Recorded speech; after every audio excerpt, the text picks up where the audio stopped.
நான் இங்கு குத்துக்கள் போல் அமர்ந்திருக்கிறேன். யாதவ பிரகாசரின் அந்தரங்க சீடன் என்னிடம் சொல்லாமல், என் அனுமதி பெறாமல் நீங்கள் உள்ளே சென்று விடுவீர்களா? அனுமதி பெற வேண்டுமா? இது எப்போதிலிருந்து? கோவிந்தா, இது உனக்கல்ல, இவர்களுக்கு மட்டும்தான். குருநாதர் தான் எங்கள் எல்லோரையும் அழைத்திருப்பதாக ஆசான் சம்பூர்ண சுவாமிகள் சொன்னார். அதன்படிதான் நாங்கள் குருநாதரை காண சென்று கொண்டிருக்கிறோம். ஓ, சம்பூரணம் சொன்னாரா? ஆனால் அவர் இதை பற்றி என்னிடம் தெரிவிக்கவில்லையே. என்னடா தெரிவிக்க வேண்டும்?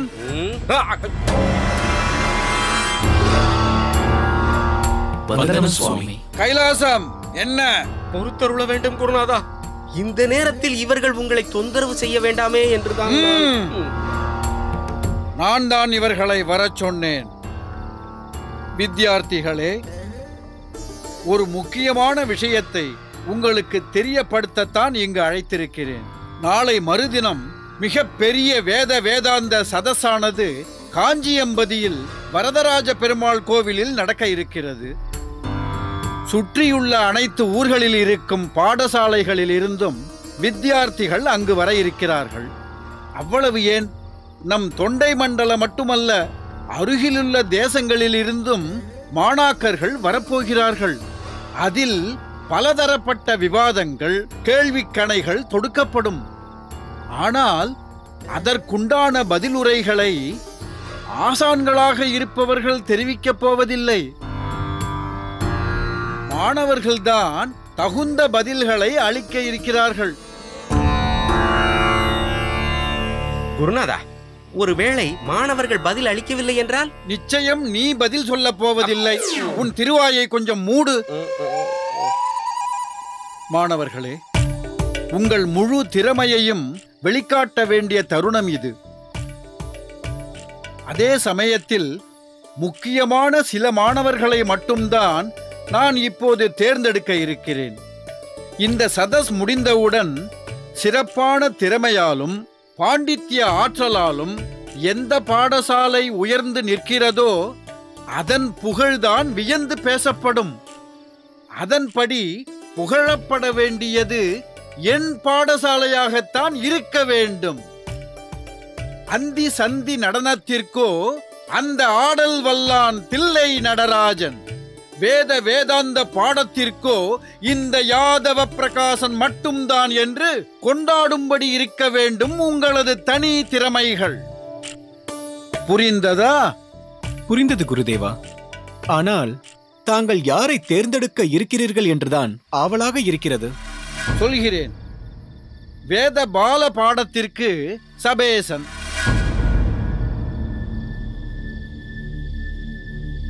வேதத்தின் நடுநிலை பாடத்திற்கு கோவிந்தன்,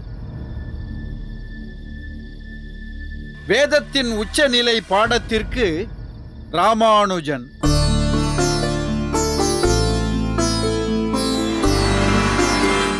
குருநாதா, அப்படியென்றால் நீங்கள் இருவரும் இந்த சதஸில் கலந்து கொண்டு விவாதங்களை நன்றாக கவனியுங்கள். அடுத்த வருடம் நீங்கள் இருவரும் கலந்து கொள்ளலாம். மற்றொரு முக்கியமான விஷயம், சபேசா, நீ எடுக்கப் போகும் குறிப்புகள், விவாதத்திற்கு நீ உரைக்கப் போகும் தத்துவங்கள் போன்றவற்றை என்னிடம் காண்பித்து அனுமதி பெற வேண்டும். கோவிந்தா, நீ பேசப்போகும் நடுநிலை பாட குறிப்புகளை என்னிடம் ஒப்புவித்து அனுமதி பெற வேண்டும். ராமானுஜா, நீ எடுக்கப் போகும் குறிப்புகளை, பேசப்போகும் விஷயங்களை என்னிடம் காட்டவோ சொல்லவோ வேண்டாம். நேரடியாக சதஸில் கலந்து கொண்டு உன் திறமையை நிரூபிக்கலாம். மாணவர்களே, நடந்த அனைத்து சதஸிலும் எனக்கு ஏறுமுகம்தான். இதிலும் அப்படித்தான் இருக்க வேண்டும். குருநாதா, தாங்கள் வழங்கியுள்ள இந்த வாய்ப்பு கிடைப்பதற்கரியது. நிச்சயம் உங்கள் பெருமையை நாங்கள் காப்பாற்றுவோம் சுவாமி. மிக்க சந்தோஷம், மிக்க சந்தோஷம். என்ன ராமானுஜா, நீ ஒன்றும் சொல்லாமல் மௌனமாக இருக்கிறாய்? உனக்கு இதில் கலந்து கொள்வதில் உடன்பாடு இல்லையோ? அப்படியெல்லாம் இல்லை குருதேவா. அடியேன் மிகவும் பாக்கியம் செய்திருப்பதாகவே கருதுகிறேன். அடியேனும் சதஸில் கலந்து கொள்ள வேண்டும் என்று திடீரென்று தாங்கள் அறிவித்து விட்டதால் அந்த பிரமிப்பிலிருந்து அடியேனால் இன்னும் மீள முடியவில்லை குருநாதா. தங்களைப் போன்ற ஆசான்களால் தான் எங்களுக்கு பல பெருமைகள் வந்து சேர்கின்றன. குருவருள் இல்லாதவனுக்கு திருவருள் ஏது? நிச்சயம் தாங்கள் அடியேனுக்கு வழங்கியுள்ள ஞானத்தைக் கொண்டு நம் பாடசாலைக்கு பெருமை சேர்க்க பெரிதும் முயற்சிப்பேன். இதையெல்லாம் நன்றாகத்தான் பேசுகிறாய். ஆனால் நீ சில நேரங்களில் செயல்படும் விதம்தான் என்னை திக்குமுக்காட செய்து விடுகிறது. அப்படியெல்லாம் இல்லை குருநாதா. தங்களின் விருப்பப்படி அடியேனை மாற்றிக்கொள்கிறேன். நீ மாறமாட்டாய் என்று எனக்கு நன்றாக தெரியும். சரி, அதை விடு. இப்போதைக்கு நான் உங்களுக்கெல்லாம் சொல்ல விரும்புவது, உங்களின் ஒட்டுமொத்த கவனமும் சதஸை நோக்கியே இருக்க வேண்டும். அதை ஒட்டிய விஷயங்களிலேயே நாட்டம் இருக்க வேண்டும். புரிகிறதா? புரிகிறது குருநாதா. சரி, நீங்கள் அனைவரும் புறப்படுங்கள். உத்தரவு குருநாதா.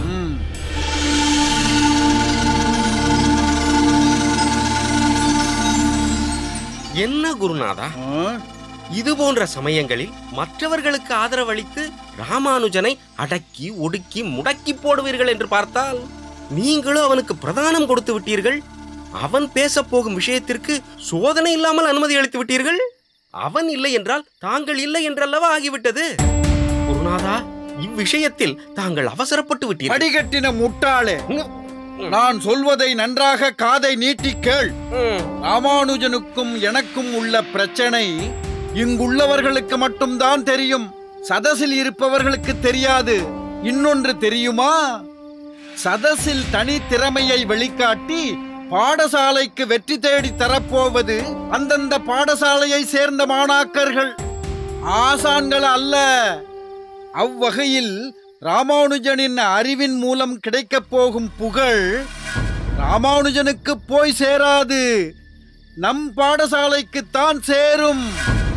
அதாவது இந்த யாதவ பிரகாசனுக்குத்தான் வந்து சேரும்.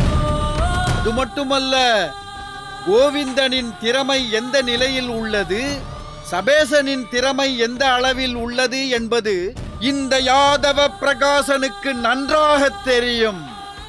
யாருக்கு எதை கொடுக்க வேண்டும் என்பதில் நான் மிகவும் தெளிவாகவே இருக்கிறேன். அதுதான் ஒரு குருநாதரின் தனி திறமையும் கூட. செய்ய வேண்டிய காரியம் என்பது வேறு, கருத்து வேறுபாடு என்பது வேறு. இந்த சதஸை பொறுத்தவரை நடக்கப் போகும் வாத பிரதிவாதத்தால் என் பெருமை தெரியப்பட வேண்டும். இதையும் தாண்டி ஒரு விஷயம் சொல்கிறேன் கேள். சதஸ் நடக்க இருப்பதோ காஞ்சியம்பதியில் வரதராஜ பெருமாள் கோவிலில். அங்கு ராமானுஜனின் சம்பிரதாயத்தை பின்பற்றுபவர்கள்தான் அதிகம். எனவே அந்த பகுதியில் இருப்பவர்களின் முழு கவனமும் ஈடுபாடும் ராமானுஜன் மீதுதான் இருக்கும். வரப்போகும் பண்டிதர்களுக்கு மட்டுமல்ல, வரதனின் கோவிலுக்கு வரும் சேவார்த்திகளுக்கும் ராமானுஜன் பேசுவதில்தான் ஆர்வம் இருக்கும். ஆக ஒட்டுமொத்த கூட்டமும் ராமானுஜனால் ஆக்கிரசிக்கப்பட்டிருக்கும். பிறகென்ன? இப்படி ஒரு ஞானவானான வித்தியார்த்தி யார், இவனின் ஆசான் யார் என்று அனைவரின் பார்வையும் என் மீதுதான் திரும்பும். குருநாதா, நான் குழப்பத்தின் உச்சியில் இருக்கிறேன் குருநாதா. இங்கே பாடசாலையில் ராமானுஜனை அழுத்தி கோவிந்தனை முன்னிறுத்த பார்க்கிறீர்கள். ஆனால் சதஸ் என்று வந்துவிட்டால் ராமானுஜனை முன்னிறுத்த பார்க்கிறீர்கள். தங்களை புரிந்து கொள்ளவே முடியவில்லை குருநாதா. நீ அதற்கான முயற்சியில் எல்லாம் இறங்காதே, தோற்றுத்தான் போவாய். தேவைப்பட்டால் இந்த யாதவ பிரகாசன் ஒரு எதிரியின் காலையும் பிடிப்பான். அதுதான் இந்த யாதவ பிரகாசனின் ராஜதந்திரம். இதையெல்லாம் புரிந்து கொள்ள உனக்கு வயதும் போதாது, அனுபவமும் போதாது. பொறுத்தருள வேண்டும் குருநாதா.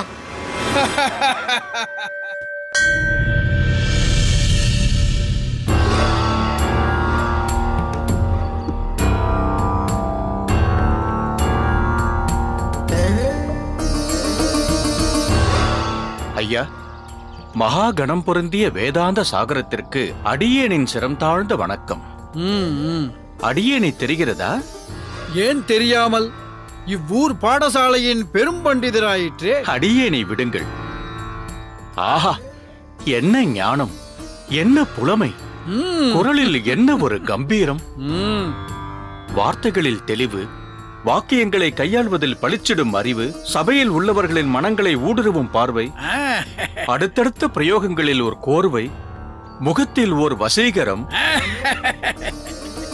கருத்துக்களை உதிர்ப்பதில் ருசிகரம், காண்போரை கவர்ந்தெழுக்கும் லாவகம். பலே பலே. ஆஹா, மொத்தத்தில் ஞான பொக்கிஷம், அதுவும் ஓர் சிறிய வயதில்.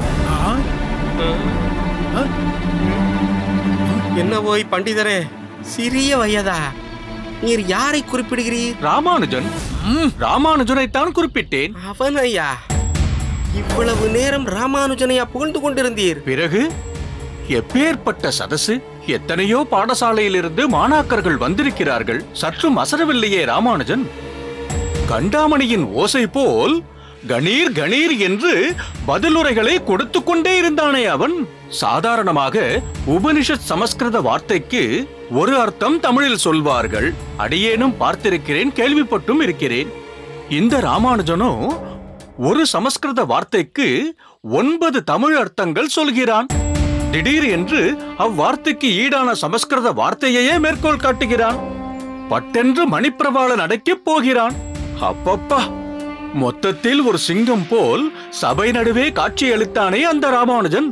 அக்காட்சி இப்போதும் என் கண்முன்னே நிற்கிறதே. பக்கத்து ஒரு பாடசாலை மாணவர்கள் திறந்தவாய் மூடாமல் ஸ்தம்பித்து உட்கார்ந்திருந்தார்களே. ஆஹா, ஒரே வார்த்தையில் சொல்ல வேண்டுமானால் அவன் ஒரு சகலகலா வித்தகன். ஓய், நீர் சொல்வது சரி என்றே வைத்துக் கொள்வோம். இந்த அளவிற்கு ராமானுஜனுக்கு ஞானம் எங்கிருந்து வந்தது, எப்படி வந்தது என்கிறேன்.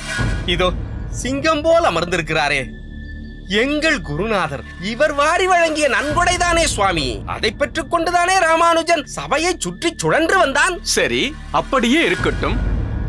நீர் சொல்வதை வைத்து பார்த்தால் ராமானுஜனோடு வந்திருந்த சக மாணாக்கர்களும் பெரும் சிம்மமான யாதவ பிரகாச சுவாமிகளின் வித்தியார்த்திகள் தானே. அவர்கள் எதுவுமே வாயை திறக்கவில்லையே. அவர்கள் அனைவரும் ராமானுஜனை அல்லவா வைத்த கண் மாறாமல் பார்த்து கொண்டிருந்தார்கள். அவர்கள் பெற்ற ஞானமெல்லாம் எங்கே ஒளிந்து கொண்டிருந்தது? சரி, நீர் என்ன சொல்ல வருகிறீர்? என்னை ஞான சூனியம் என்கிறீரா? அச்சச்சோ, அபச்சாரம் அபச்சாரம். அடியேன் அப்படி சொல்லவில்லையே. பின்னர் எப்படி சொல்ல வந்தீர்? தங்களின் ஞானம் முழுவதையும் ஒருத்தருக்கே, அதாவது ராமானுஜனுக்கே கொடுத்திருக்கிறீர்கள் என்று சொல்ல வந்தேன், அவ்வளவுதான். சரி, அடியேன் உத்தரவு வாங்கிக் கொள்கிறேன். 4ஆம் கால கோவில் மணி அடித்தாகிவிட்டது. பிரசாதம் தயாராக இருக்கும். இப்போது போனால்தான் வேண்டிய அளவு கிடைக்கும். அடியேன் வரட்டுமா? வர வேண்டாம், போய்கொண்டே இரும். நிறைய பேசிவிட்டீர்.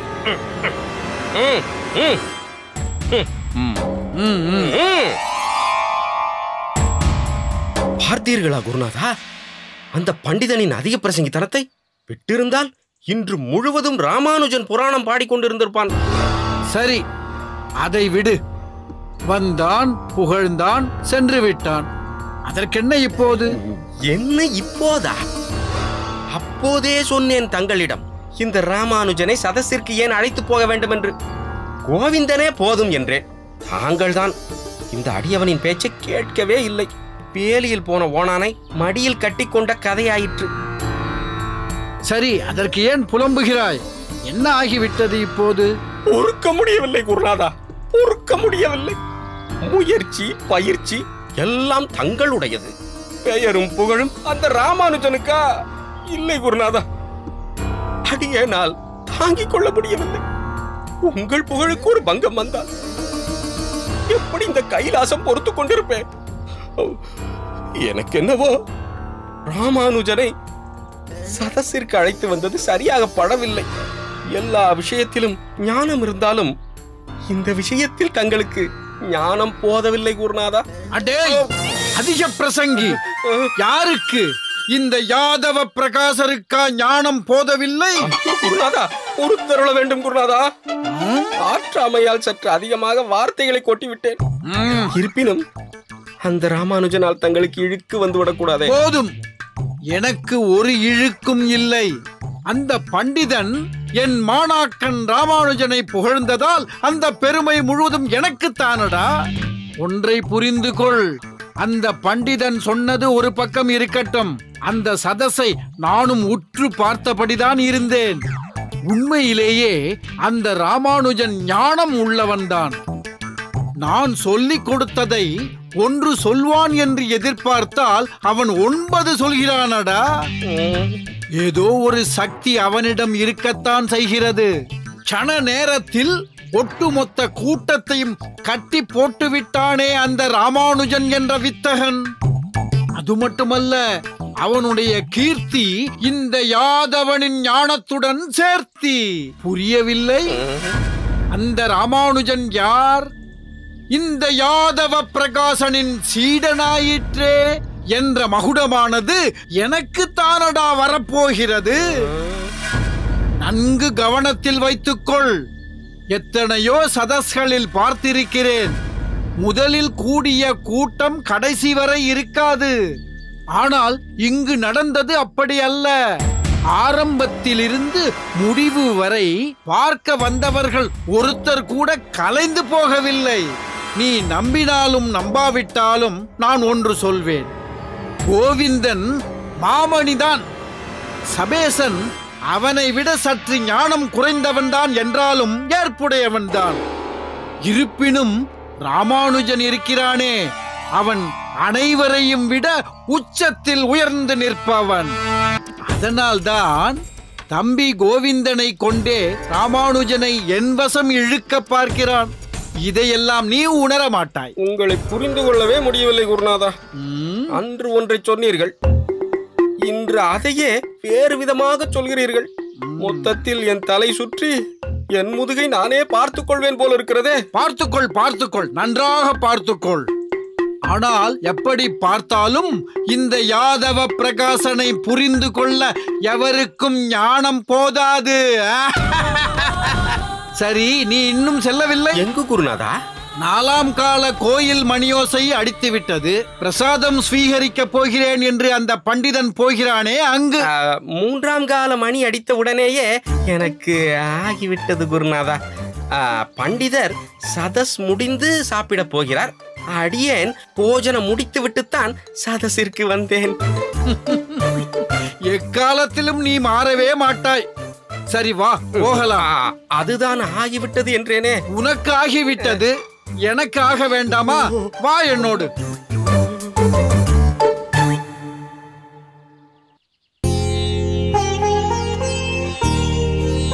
திருக்கச்சி, சற்று முன் நாம் வரதனை சேவித்து வந்தோம்.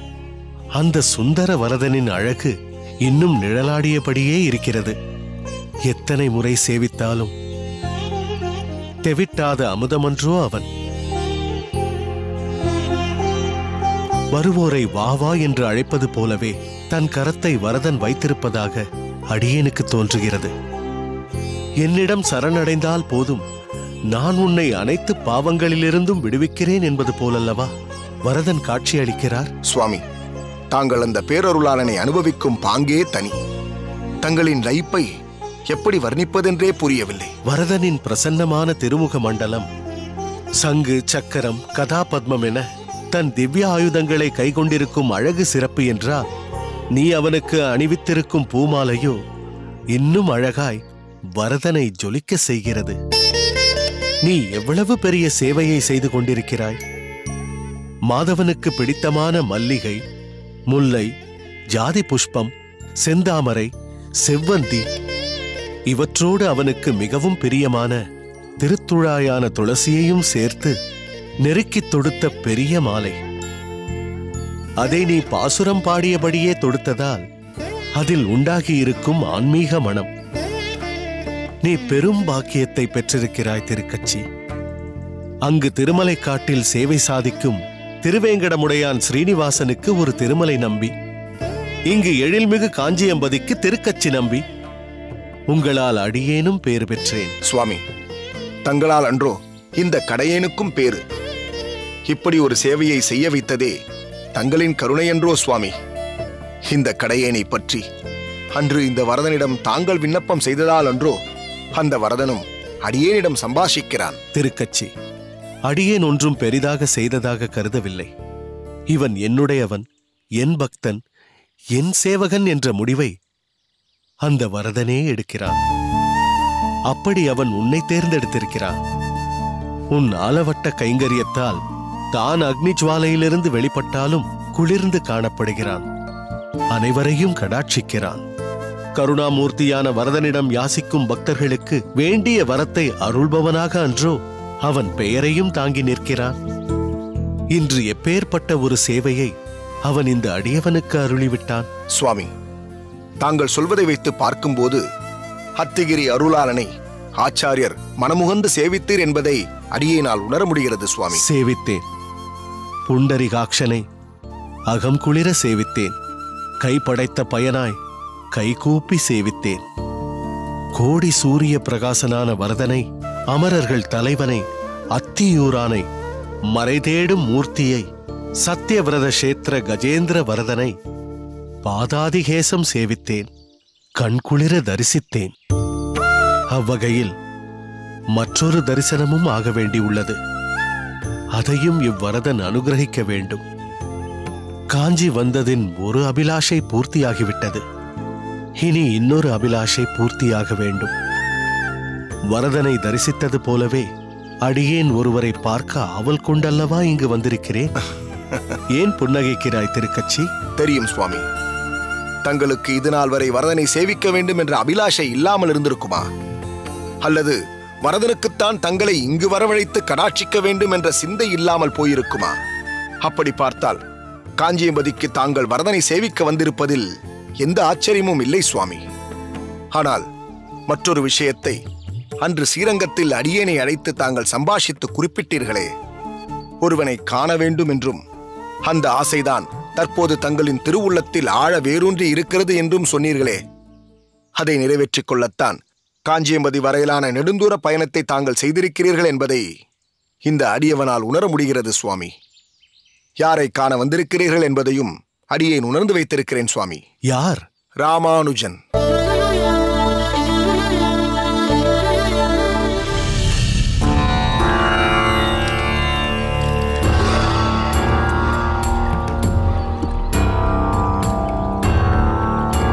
குருநாதா, புறப்படலாமா?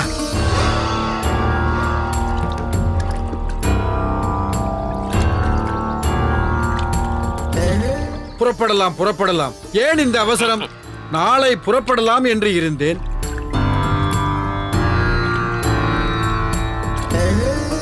வந்த வேலைதான் முடித்து விட்டதே குருநாதா. இருக்கலாம். ஆனால் என்னை தரிசிக்க விரும்பும் மக்கள் கூட்டம் இன்னும் குறையவில்லையே. திருப்பூட்குழியிலிருந்து வெகு நாட்களுக்கு பிறகுதான் காஞ்சியம்பதிக்கு வந்திருக்கிறோம். அதற்குள் ஏன் புறப்பட வேண்டும்? கொஞ்சம் விசிராந்தியாக தங்கிவிட்டுத்தான் போகலாமே. தங்கலாம். ஆனால் அங்கு திருப்புட்குழி பாடசாலையில் பாடசாலை எங்கும் ஓடிவிடப் போவதில்லை.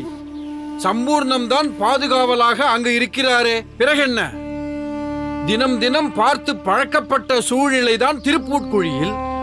ஆனால் இங்கு காஞ்சியம்பதியில் பார்த்தாயா எனக்கு எவ்வளவு மரியாதை, புகழ். சதஸ் முடிந்ததும் இந்த யாதவ பிரகாசனின் பெருமைதான் எங்கும் ஒலித்துக் கொண்டிருக்கிறது. என்ன ஒலிக்கிறது இல்லையா? உண்மை, உண்மை குருநாதா, உண்மை.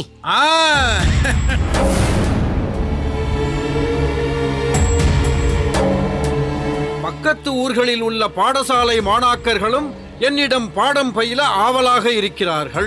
அதனால் இக்காஞ்சியம்பதியில் புதிதாக கட்டப்பட்டுள்ள என் பாடசாலையில் வித்தியார்த்திகள் இன்னும் ஏராளமானோர் சேரப்போகிறார்கள். நானும் அவர்களுக்கு என் ஞானத்தை வாரி வாரி வழங்க இருக்கிறேன். இனி வேதமோ வேதாந்தமோ எங்கும் இந்த யாதவ பிரகாசனின் பெயர்தான் வலம் வரப்போகிறது. நேற்றைய நாளை விட இன்று என்னை தரிசிப்பதற்கு பலர் காத்திருக்கலாம். ஆதலால் அவர்கள் எங்கிருக்கிறார்கள் என்று பார். அவர்கள் அனைவரையும் அழைத்துக் கொண்டு புதிய பாடசாலை பகுதிக்கு செல்லலாம். மாணாக்கர்கள் இந்த கோயில் மண்டபத்தில் தான் தங்கி இருக்கிறார்கள். ஆனால் புதிய பாடசாலைக்கு தங்களை சந்திக்க இன்று அவ்வளவாக வரமாட்டார்கள். அடே, உன் திருவாயில் தர்பையை போட்டுத்தான் பொசுக்க வேண்டும். ஏன் அபசகுணமாக பேசுகிறாய்? பொறுத்தருள வேண்டும் குருநாதா. நான் அபசகுனமாக பேசவில்லை. தற்போதுள்ள நிலைமையைத்தான் கூறினேன். என்ன தற்போதுள்ள நிலைமை? அதை சொல். நேற்று வரை மாணாக்கர்களும் அவர்கள் தகப்பனார்களும் தங்களை சந்தித்து ஆசீர்வாதம் பெற்றுத்தான் சென்றார்கள். ஆனால் இன்று அதை எதிர்பார்க்க முடியாது. ஏன்? என்ன காரணம் சொல். ஆச்சாரியர் ஒருவரின் விஜயம்தான் காரணம். யாரடா அந்த புதிய ஆச்சாரியர்? ஆச்சாரியர் புதியவர் அல்ல, பிறகு பழைய புதிய ஆச்சாரியர் தான். ஸ்ரீரங்கத்திலிருந்து வந்திருக்கிறாராம். அப்படி என்றால் யமுனாச்சாரியாராகத்தான் இருக்கும். அவரேதான் குருநாதா, அவரேதான். தாங்கள் குறிப்பிட்ட அந்த பெயரைத்தான் சொன்னார்கள். ஆளவந்தார் சுவாமிகள் என்றும் குறிப்பிடுவார்களாம். நான் ஒருவன் இக்காஞ்சியம்பதிக்கு வந்திருக்கும் போது நேரம் காலம் தெரியாமல் அவர் ஏன் ஸ்ரீரங்கத்திலிருந்து இங்கு வந்திருக்கிறார்? ஏதோ வந்து விட்டார். ஆனால் அவர் சாந்த ஸ்வரூபியாம். என்ன சொன்னாய்? ஐயோ குருநாதா, நான் சொல்லவில்லை குருநாதா, மக்கள் சொல்லுகிறார்கள். அந்த ஆச்சாரியர் தரிசனத்திற்காகத்தான் எல்லோரும் காத்திருக்கிறார்கள். அது வந்து குருநாதா, பழைய சோற்றை சாப்பிட்டுக் கொண்டிருந்தவர்களுக்கு கல்யாண போஜனம் கிடைத்தால் விட்டு விடுவார்களா? இல்லை திடீரென்று இலையில் பழையதை வைத்தால் தான் விரும்புவார்களா? உன் உதாரணமே சரியில்லையே. யமுனாச்சாரியார் கல்யாண சாப்பாடு என்கிறாய். அப்படி என்றால் அந்த பழைய சோரியா? அச்சச்சோ, அபச்சாரம் அபச்சாரம். செத்தே செத்தே குருநாதா, ஏதோ ஒரு உதாரணத்திற்காக சொன்னேன். அது இவ்வளவு விவகாரமாகும் என்று இந்த மடையனுக்கு தெரியவில்லை. மன்னிக்க வேண்டும், மன்னிக்க வேண்டும். உனக்கா தெரியாது? நீ கல்யாண போஜனம் முடிந்ததும் பழைய சோறுக்கு செல்பவனாயிற்று. அப்படியெல்லாம் இல்லை குருதேவா. சரி, போகட்டும். வெகு நாள் கழித்து அந்த ஆச்சாரியர் காஞ்சியம்பதிக்கு விஜயம் செய்திருக்கிறாரா? ஒருவேளை சதசை பற்றி கேள்விப்பட்டு வந்திருப்பாரோ? சரி, அப்படி என்றால் வா, நான் சென்று அவரை நேராகவே பார்த்து விடுகிறேன். குருநாதா, தாங்கள் சென்று அவரை பார்ப்பதா? இதற்கு என் மனம் ஒப்பவில்லை குருநாதா. மேலும் ஆச்சாரியர் சதசிற்கு வந்ததாக தெரியவில்லை. அப்படி வந்திருந்தால் திருக்கச்சி நம்பிதான் தங்களிடம் தெரிவித்திருப்பாரே. ஓ, நீ சொன்னதும் சரிதான். கச்சியம்பதி பட்சி ஏன் என் கண்ணில் தென்படவில்லை என்று யோசித்தேன். இப்போது நன்கு விளங்கிவிட்டது. அந்த யமுனாச்சாரியருக்கும் சேர்த்து கவரி வீசி கொண்டிருப்பான் அந்த திருக்கச்சி நம்பி. ஆம் சுவாமி, இது மாதிரியான சமயங்களில் தாங்கள் அங்கு சென்று யமுனாச்சாரியார் சந்திப்பது வீண் சர்ச்சையையோ விவாதங்களையோ ஏற்படுத்தி விடுமோ என்று என் மனம் படக் படக் என்று அடித்துக் கொள்கிறது. யோசிக்க வேண்டிய விஷயம்தான். இந்த ஞானக்கடலை பார்ப்பதற்கு வேண்டுமானால் அவர் திருப்பூட்குழிக்கு வரட்டும். சரி, நீ சொன்னபடி நாம் இன்றே திருப்பூட்குழிக்கு புறப்படுவோம். நம் மாணவர்கள் அனைவரையும் புறப்பட ஆயத்தமாக சொல். தங்கள் உத்தரவு குருநாதா.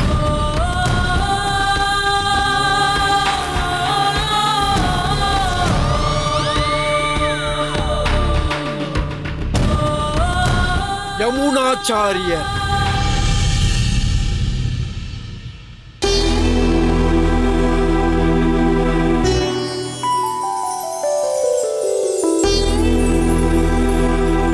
திருக்கச்சி, சுற்றும் முற்றும் தேடியபடியே வருகிறாய்.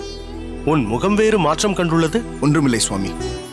மற்ற மண்டபங்களில் பார்த்தும் யாதவ பிரகாசரையோ மற்ற மாணவர்களையோ, குறிப்பாக ராமானுஜனை பார்க்க முடியவில்லையே என்ற கவலைதான் சுவாமி. அப்படி என்றால் அவர்கள் அனைவரும் புறப்பட்டு சென்றிருப்பார்களோ? இல்லை சுவாமி, அப்படி சென்றிருக்க வாய்ப்பே இல்லை. இன்னும் ஒரு மண்டபம், ஆம், வசந்த மண்டபம் அடுத்த சுற்றில் தான் இருக்கிறது. அங்கு சென்று பார்த்து விடுவோம் சுவாமி. வாருங்கள். நில். ஒருவேளை அந்த மண்டபத்திலும் இல்லை என்றால் முன்பே சென்றிருப்பார்கள் என்றுதானே அர்த்தம்? அப்படி என்றால் அடியேனின் பாக்கியம் அவ்வளவுதானா? சுவாமி, வரதனை நம்பியோர்க்கு அபாகியம் எது? அதுதானே தாங்கள் எப்பொழுதும் அடியேனிடம் சொல்லும் வாக்கியம். அங்கே பாருங்கள் சுவாமி, யாதவ பிரகாச சுவாமிகள் வந்து கொண்டிருக்கிறார். திருக்கச்சி, நீ சொன்னபடி யாதவ பிரகாசர் வருகிறார். ஆனால் அவருடன் மாணவர்கள் யாரையும் காணோமே. சுவாமி, வருவது யாதவ பிரகாசர் ஆயிற்றே. அவர் தன்னை தாண்டி யாரும் முன்னே செல்ல அனுமதிக்க மாட்டார். தன்னுடைய நிழல் கூட தனக்கு முன்னால் போவதை யாதவ பிரகாசர் விரும்ப மாட்டார். மாணவர்கள் அவரை பின்தொடர்ந்து வருகிறார்கள் பாருங்கள்.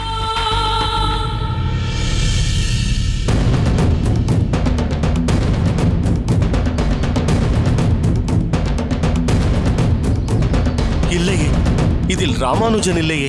சுவாமி, தாங்கள்தான் இதுவரை ராமானுஜனை பார்த்ததே இல்லையே. பிறகு எப்படி அவ்வளவு உறுதியாக ராமானுஜன் இல்லை என்று சொல்கிறீர்கள்? ஓ, நீ அப்படி அனுமானிக்கிறாயா?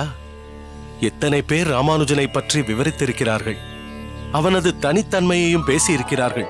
உன்னையும் சேர்த்துதான் சொல்கிறேன். அதன்படி ராமானுஜனின் முகப்பொலிவு தனியாய் காட்டிக் கொடுக்குமே. உண்மைதான் சுவாமி. ஆஜானு பாகுவாய் நெடுந்துயர்ந்து பொன் போன்ற திருமேனியோடும் பொலிவோடும் தேஜஸ்வியாய் கோட்டி சூரிய பிரகாசனாய் நீண்ட கைகளுமாய் நடுநாயகமாய் இருப்பவன் ராமானுஜன். அங்கே பாருங்கள் ராமானுஜனை.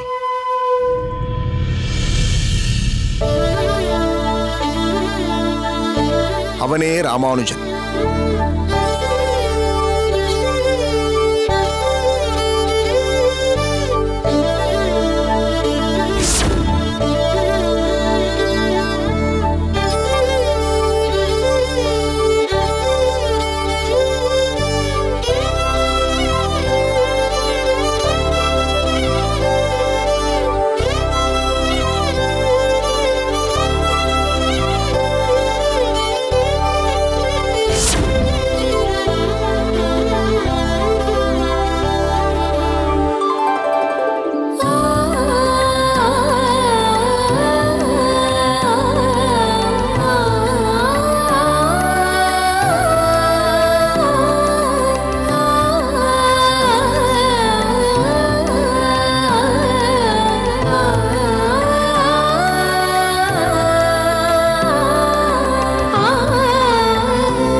ஆம், முதல்வன் இவன். அடியேனின் சிந்தையில் குடிகொண்டிருக்கும் அதே திருமுகம், அதே திருமேனி. நீ குறிப்பிட்டாயே, அதே போன்று கோடி சூரிய பிரகாசத்தோடு அடியேனுக்கு தெரிகிறான். ஆச்சாரிய முதல்வராம் சடகோபராகிய நம்மாழ்வார் தந்தருளிய பவிஷ்யதாச்சாரியர் இவரே. அடியேனுக்கு பின் இந்த சம்பிரதாயத்தை பேணி காக்கப் போகும் பிரவர்த்தகரும் இவரே.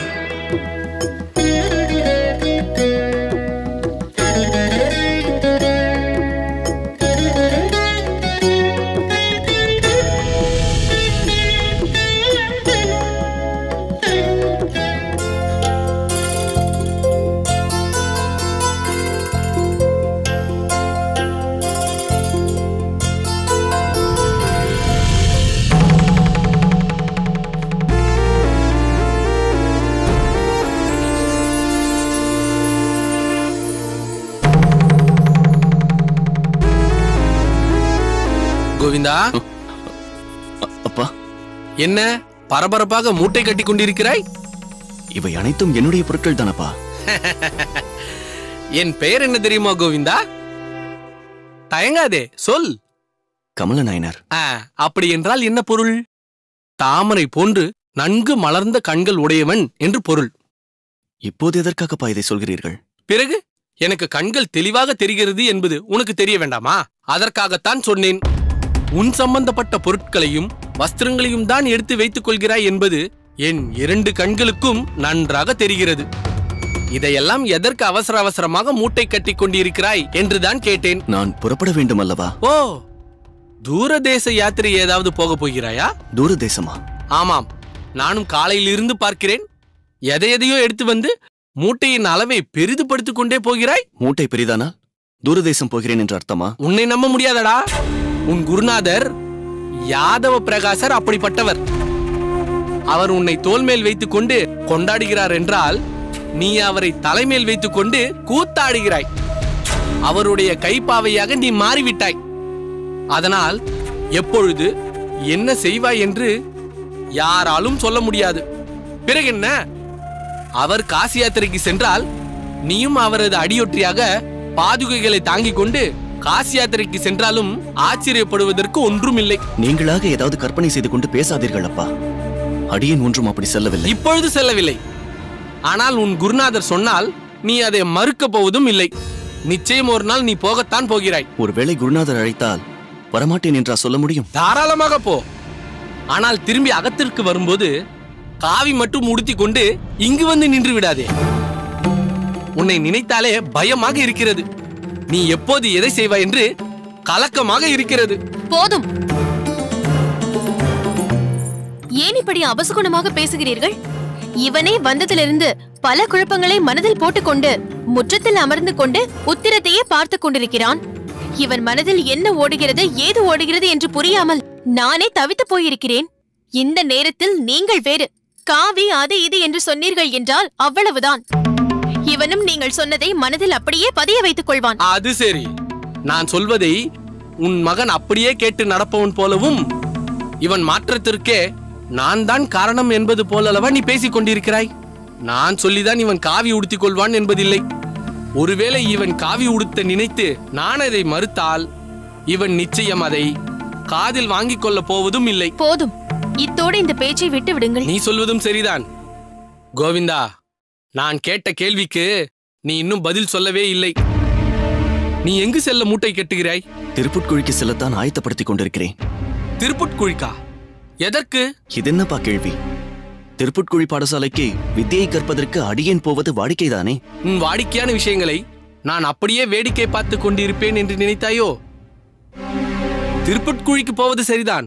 ஆனால் மூட்டையுடன் அங்கேயும் செல்ல வேண்டும். பிறகு ஒரு வாரத்திற்கான துணிமணிகளை அடியேன் எடுத்துச் செல்ல வேண்டாமா? அடியேன் அங்குதானே தங்கி படித்துக் கொண்டிருக்கிறேன். அது பழைய கதை. இனி நான் சொல்வதை கேள். நீ திருப்புட்குழிக்கு போ. ஆனால் உன் துணிமணிகள் அங்கு செல்ல வேண்டிய அவசியம் இல்லை. பிறகு இங்கு மதுரமங்கலத்திலிருந்தே நேரடியாக திருப்புட்குழிக்கு சென்று படித்துவிட்டு வர வேண்டும் என்கிறீர்களா? அது எப்படி சாத்தியம்? அது சாத்தியமில்லை என்றும் மதுரமங்கலத்திலிருந்து திருப்புட்குழி வெகு தூரம் என்றும் எனக்கு நன்றாக தெரியும்.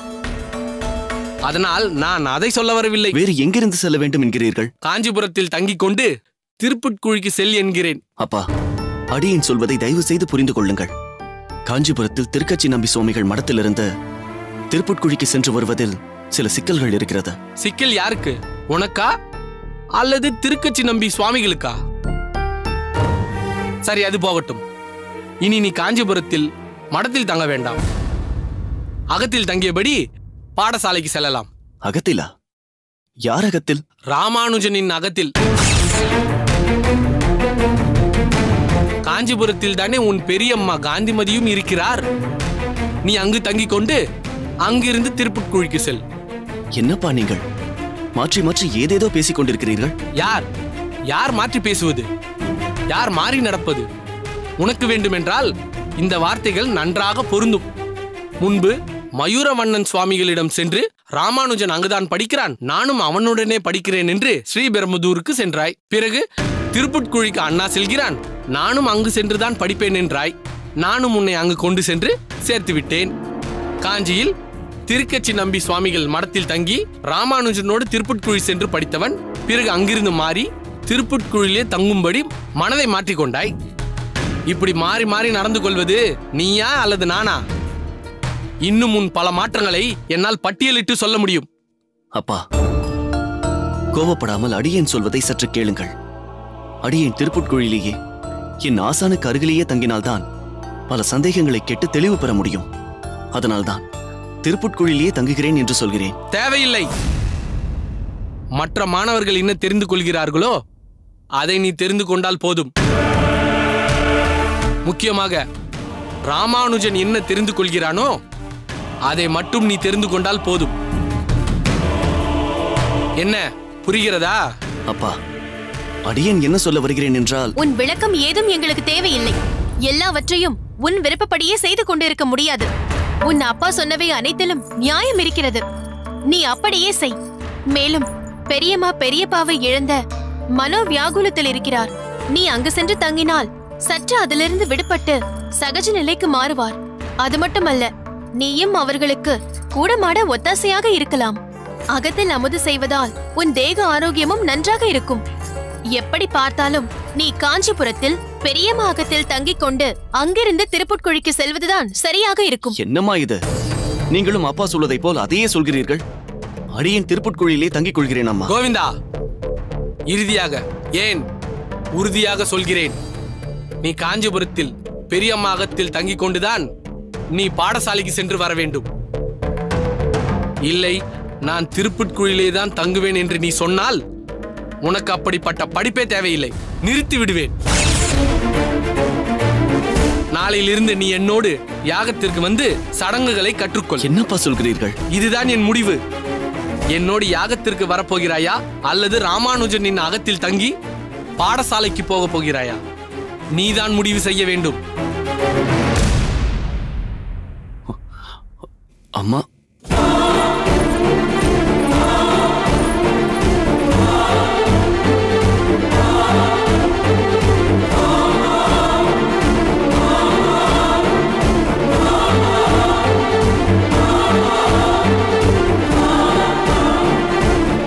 பெருமானை திவ்ய தேசம் பலவற்றில் சேவித்தது போல் அடியேனும் எம் முதல்வனை கண்ணார கண்டுகளித்தேன் என்றுதான் சொல்ல வேண்டும்.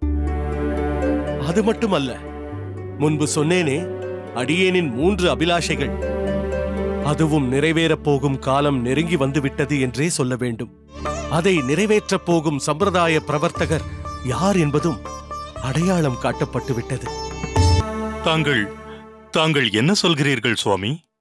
பெரிய நம்பிகளே, அத்திகிரி அருளாளனான வரதனுக்கும் நம் ஆச்சாரியருக்கும் மட்டுமே உணர்வுபூர்வமாக பரஸ்பரம் பரிமாறிக்கொண்டிருக்கும் பல ரகசியங்கள் இருக்கிறது.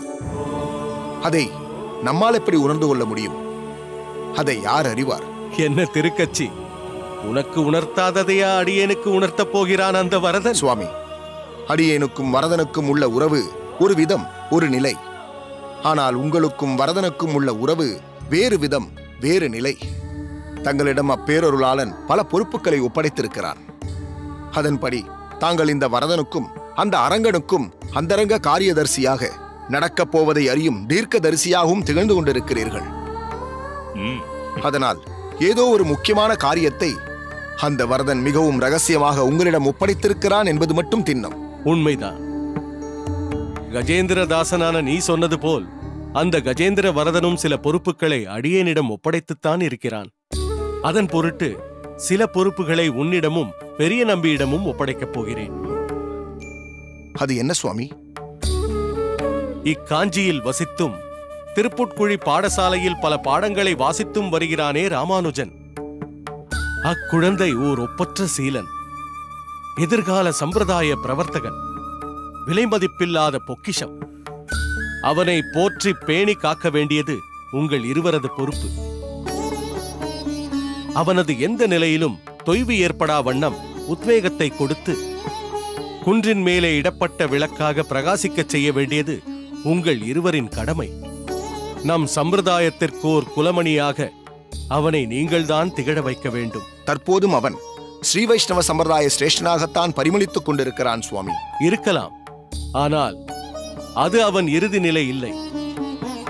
அவனுக்கு உண்மையான ஸ்வரூப நிலை என்று ஒன்று உள்ளது. அதை அவன் அடைய வேண்டும்.